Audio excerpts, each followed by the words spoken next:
Հայաստան-Ադրբեջան խաղաղության համաձայնագրի ստորագրման բանակցությունները շարունակվում են, սակայն դրա համար հստակ ժամկետներ Հայաստանի արտաքին գերատեսչությունից դեռ չեն հայտնում, տեղեկություն չկա։ Գործընթացը նորմալ շարունակվում է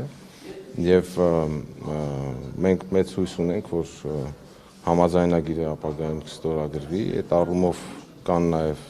անընդհատ կոնտակտներ։ Փոխվարչապետ Գրիգորյանն էր ազգային ժողովում հայտնել, թե արտահերթ սահմանազատման գործընթաց պետք է սկսեն հարավում։ Սահմանազատման գործընթացը Սյունիքում շարունակվում է, փոխնախարար Սաֆարյանը այս հարցին էլ հստակ պատասխան չտվեց։ Ասաց զարգացումներ լինեն, անպայման կտեղեկացնեն։ Նրա ձևակերպմամբ Թրամփի ուղու ստեղծման ու սպասարկման ուղղությամբ էլ ակտիվ քննարկումներ են ընթանում Հայաստանի եւ ԱՄՆ-ի միջև։ Որևէ թուրքական կազմակերպություն կարող է ներգրաված լինել գործընթացում։ Երկու կողմերն են որոշելու, փոխարտգործնախարարի պատասխանն է։ Բնականաբար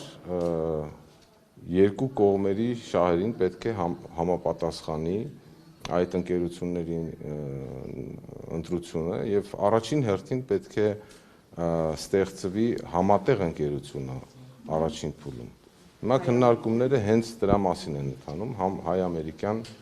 համատեղ ընկերության։ Նոյեմբերի 27-ին Ղրղզստանում նախատեսված գագաթնաժողովին Հայաստանը կրկին չի մասնակցի։ Միաժամանակ, սակայն, համաձայնություն է տվել այնտեղ քննարկվող եւ ընդունվող փաստաթղթերին։ Այս փուլում մեր քաղաքականությունն այդպեսին է։ Հայաստանը վարում է իր արտաքին քաղաքականությունը շահերի հիման վրա,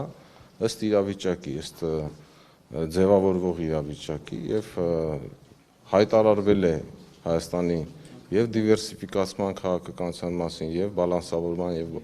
բալանսավորելու քաղաքականության մասին։ Հապկից դուրս գալու հարց Հայաստանի արտաքին գործերի նախարարության օրակարգում կա, փոխնախարար Սաֆարյանը բացասական պատասխան տվեց։